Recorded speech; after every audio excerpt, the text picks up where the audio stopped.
Y'all, we got a good one tonight. So I'm at Thunderhill Raceway Park. That's in Summertown, Tennessee, here in West Tennessee. Tonight is the 3rd annual Keota Faulkner Street Stock Memorial Race. It is $5,000 to win. There are a ton of cars pre-entered in this thing. Keota was a racer here at Thunderhill. A ton of racers and everything support this race every year. It just gets bigger year after year. Shout out to Tara Woodard, who has just been spearheading the promoting of this thing, working her tail off. And it looks like, from what I can see, it's paying off. So lots of cars already pre-registered. I have got the crush on kill. Worked on the engine, got the time up on it. Car is crisp, sounding great. You know, just went through new plugs, checking everything I possibly could, going through the carburetor, the whole 9 yards. I know I got the power. Definitely was putting the horsepower down to the track. Last time we ran at Clay Hill, was very happy with how the car was tractioning up. And this track here has got a lot of bank in it. I expect to be able to take that beast of a motor and do something tonight. So y'all stick around.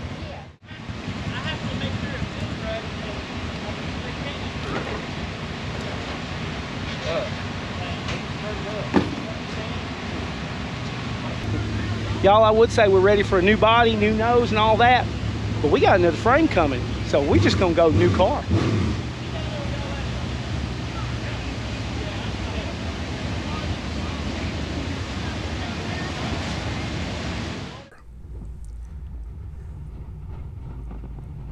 All right, y'all, so we're gonna go out for some hot laps. I want y'all to check this track out.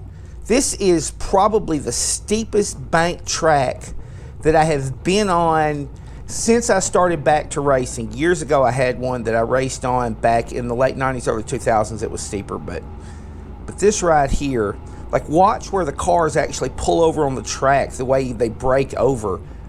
So you'll actually bottom out. Like, if you get up on that ridge running down the back straightaway, you'll bottom your cross member out on the front of your car.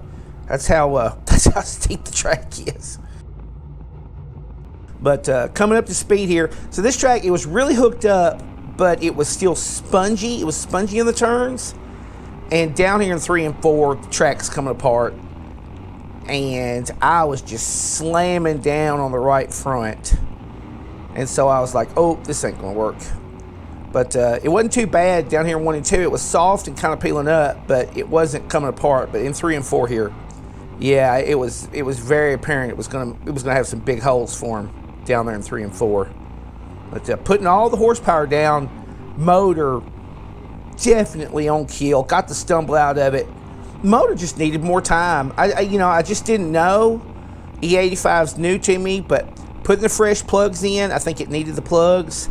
And then I've got the time, I think, at 37 degrees, and it definitely liked that better. Took all the stumble out of it. Here in just a second, but I'm not going to qualify good unless I can get this right in front of it to carry the load.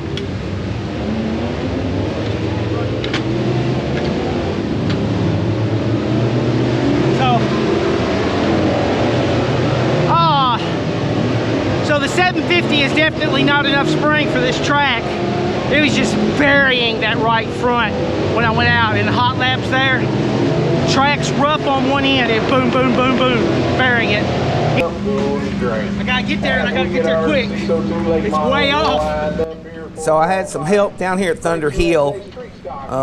That's Kevin Hanna there. We call him Hardhead. I have no idea where he got that nickname.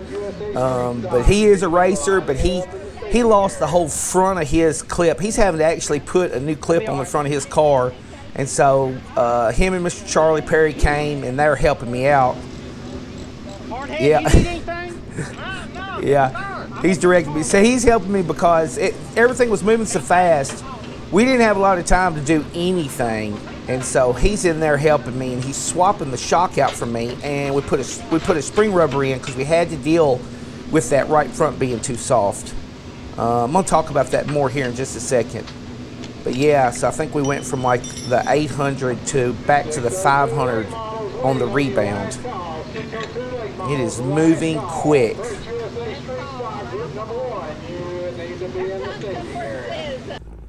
All right, so here we go. Of course, now I've got a big spring rubber in, and I also drop back. I don't have as much tie down shock on the right front. Now you see the track, you see the black coming into it. Now it's rough, but it's slicked off. Car's not bottoming out now, but I'm not doing a good job of driving the car, and not being near smooth enough. And I'll tell y'all something, folks. When you're driving, everything is moving a lot slower in your mind than when you watch the film afterwards. I was at Jamie Lewis's picking up a new frame. And, oh yeah, because we're going to build a new car. But yeah, and we were talking about that. Like, when you're in the car, you don't realize, like, you know, I'm really working that steering wheel. And I did not realize, you never realize it when you're in the car. Everything seems much smoother and slower to you. And I guess that's because everything's happening faster. You got the adrenaline. But in that qualifying, we were running through those holes. And I thought I was okay. But anyway, of course, you can see my feedback here. Got them starting rolling out now. That 41, Tyler Markham, the 10W, going to be Jackson Woodard. The 147 of Hunter Carroll and the 50 of Dylan McCreary rolling out onto the track. That'll be your first 4 qualifiers, dude. That's better. That's better. I went out in hot laps. Definitely was bearing the right front. I was like, whoo, this ain't going to work. And of course, everything's moving just quick, because I got access to springs. That's no problem. But don't have time to change all that and do that. But I put in a big thick rubber on the right front. Was going to go out, and then I realized I had that 800-pound shock on there. So Hardhead, he went ahead and swapped out, put my 500 back in instead of my 8, because this track here's got a ton of bank in it. Anyway, so he swapped out, put my 500 Gorilla Fish shock instead of my 800. I'm talking about that rebound. So anyways, 500 back in it. I got in the car. I went out there to qualify. I was still the slowest car. Now, out of the entire group, there was only a half a second spread in the whole group. I was still the slowest car. I felt like I was still okay, because the other cars, I felt like I was right in there with them. But, you know, it was just like less than a tenth between us. You know, and our whole group was down there at like, so like the fastest car in our group of like 16 cars was like a 14.6. And I was a 15.2, and I think the other cars with me was like a 15.1, it was a 14.9. So anyway, so there's not a big spread there. I'm not way off, but I'm still buried in a heat. I think we're looking at 7 cars per heat. I have to make top 3 to lock into the feature and not go to B main. So we'll see what we do. Again, taking the win here at Bomber Heat number 2 in that 07 Shane Workman.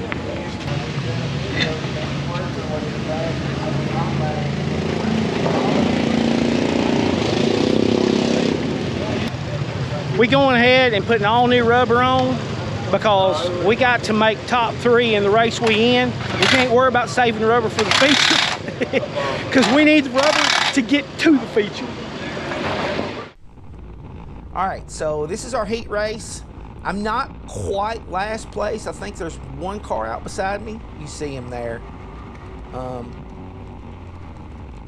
Didn't really start as good there as I needed to. So I'm kind of out of sorts. I'm not, you know, you see me there on the bottom. I'm thinking at this point I should go to the top. And I've got a car out beside me. And I should have paid attention to the car actually working better on the bottom. But in my mind, I'm like, I need to go to the top. I need to go to the top. So I'm kind of in the middle here. That car's down. I'm losing pace. It's like, okay, I'm going to the top. All right, so there I go. I'm up to the top. You know, really throttle up down the back straightaway. Car take the throttle pretty good. And then look here. Rear tires was over into this loose material and off the track I went. Of course, then the problem there is that, you know, like with me, I'm not racing enough, and so like I get frustrated. I'm really trying hard to do well, and like so at this point, like okay, now I'm frustrated, and so now the problem is like overdriving the car. And that's just I'm not racing enough, I think. And so like a lot of those old habits and those rookie habits are creeping up is what I'm seeing when I'm really watching my film. But so right here, I am behind. Had to get my head screwed on quick because they went green immediately as soon as I came back on the track, and I wasn't really ready. All right, so I'm going, and I'm not going anywhere up high, and I went back to the bottom, which was where I should have stayed.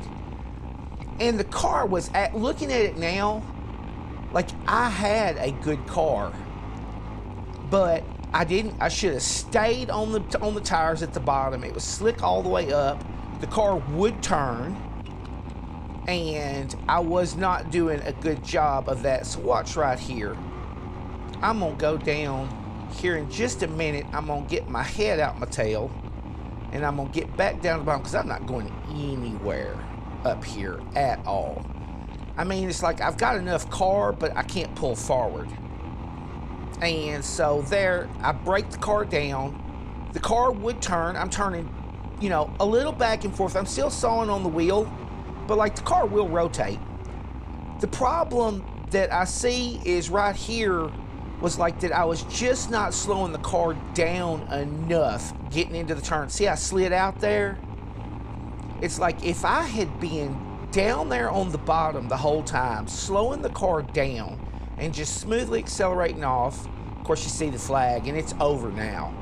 You know, it's like if I had been down on that bottom the whole time and, you know, and smoothly around the bottom, I would have been so much better.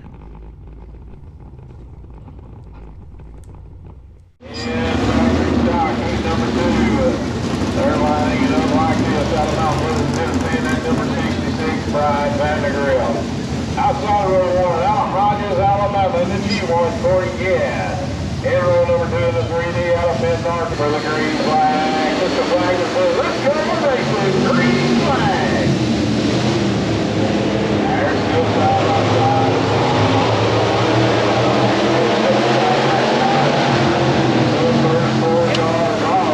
I got about an inch. I got about an inch across the back, so it was a little tight around the bottom.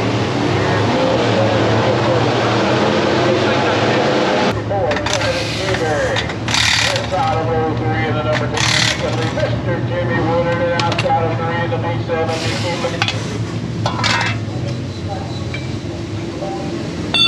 Mr. Blackman's giving them the one to go this time by. This is the feature race. It'll be a 15 lap feature for our modified streets. Logan Counts leading the field down the back stretch. Going to be coming back around to the green flag. Okay, y'all, so we're in the B main. Third row outside is where we're starting. Got fresh tires on the car, about an inch of stagger. I took the 1-inch spacer out of the left rear. I was trying to free the car up just a little bit. And feeling fairly good about it at this point. I gotta move up 3 positions to make the show. So I'm falling back a little bit here at first. And then I think the tires I may have been just that I need to get my tires warmed up just a little bit. Or it could have been me. But look, I'm immediately started pulling back forward. Now at this point, a little bit of confidence is growing. Okay, I'm good. You know, that's what I'm thinking. Okay, I'm good. We're going. And I am kind of on that high line. Caution came out. Somebody spun there on the bottom. So I'm feeling pretty good about it. So here we go. And at this point, y'all, this whole time that night, I'm thinking I should be on the high line the whole time. And in this commentary, you hear me talking about I should have went to the bottom. I was better on the bottom than I realized. That's me later looking at the film. So like all night long, I'm thinking I should be on the top. Let the motor eat. Go to the top. Let the motor eat. And actually, if you'll watch here, I get some runs. And buddy, when I can hook the motor to the ground now, she'll go. I mean, she will go. So I came into one definitely a lot faster. And I felt like that I was on the line I needed to be, and so I picked the throttle up. And I guess the car, you know, like I play it back in my mind later, like what really happened. And I think what happened was I was carrying too much speed, and I walked the car, you know, up into the loose material, and then at that point, I spun the car out. But now that night when I was racing, you know, I thought I had hit a hole or a rut or something, and you'll see that in my commentary later. The few times I was on the bottom, I think I actually was better. And I think that was my biggest mistake, was not recognizing that on the fly that night. I think that would have helped more than anything. Anyway, here's the rest of my commentary that was like the next morning. Really appreciate it, y'all. I think I had a car that I could have done better, but I made some mistakes that they cost me. Got the engine just humming now, working great. I was able to actually throttle up, like off of 1 and 2. I run down the back straightaway and in the heat race, and man, that thing was eating, and I just messed it up. I was going into 3 and 4, and I was trying to put the car in the top line and stay below all of the material that was getting ripped up, and I missed it. And the right front, the right rear, both were up in that material, and I was hauling mail when I went into that turn. Car wouldn't stick, couldn't hold it. And so I spun the car around, off into the weeds I went. And so, you know, that put me to the back again, and I was out of laps at that point, and I didn't make it. But I had the car that would work, that would do it, and then turn around, and that put me in the B main. And by the time we got to the B main, the track had completely slicked up. Top line was still the line. Coming off 1 and 2 for sure, you know, I was definitely able to throttle up, and I was pulling forward on the cars. And I started in like 6th position, you know, and immediately I had moved up to like 5th position and was pulling up on the 4th. And I'm like, I'm gonna get there. I'm gonna get there. And so I had a lot of confidence. I was running the top line, and just really couldn't let the car fully just eat coming down the front straightaway, but down the back stretch, I was running the top, and I mean, I was fully in the throttle by the time I got off of 2. And then turn around, and like 2 or 3 laps in, and it was working, and I was coming around the top, and I hit a rut or a big chunk or something, and I mean, the rear end just unlatched on me, and I spun the car out. I knew when I got put to the rear that just knocked me out of the show when that happened. And so, you know, you get frustrated like that, best thing you can do is park. But yeah, but overall, it's like, I had the car I needed, and I made the adjustments I needed, and all of that left rear bite that I had put into that car when I just cranked it all up, I have not actually had the car back on the scales yet. We're just go, go, go, go, go. And I got to put it back on the scales. We've got a ton of left rear bite in the car, but it is working. Definitely, I'm leaving all that bite in the car. So I need to get the car back on the scales and really get some measurements and stuff to see exactly where I'm at, where I can repeat it. Because I'm actually able to put the motor down to the track now and use it. And, you know, last night I could have used it getting the show, and I just messed it up, y'all. So anyway, so it is what it is. We're heading home. I really appreciate you sticking with me. And I videoed the entire race last night, and I'm going to put it on the end of this. And if you're not subscribed, folks, Dirt Race Life, subscribe. Appreciate it. See you next time.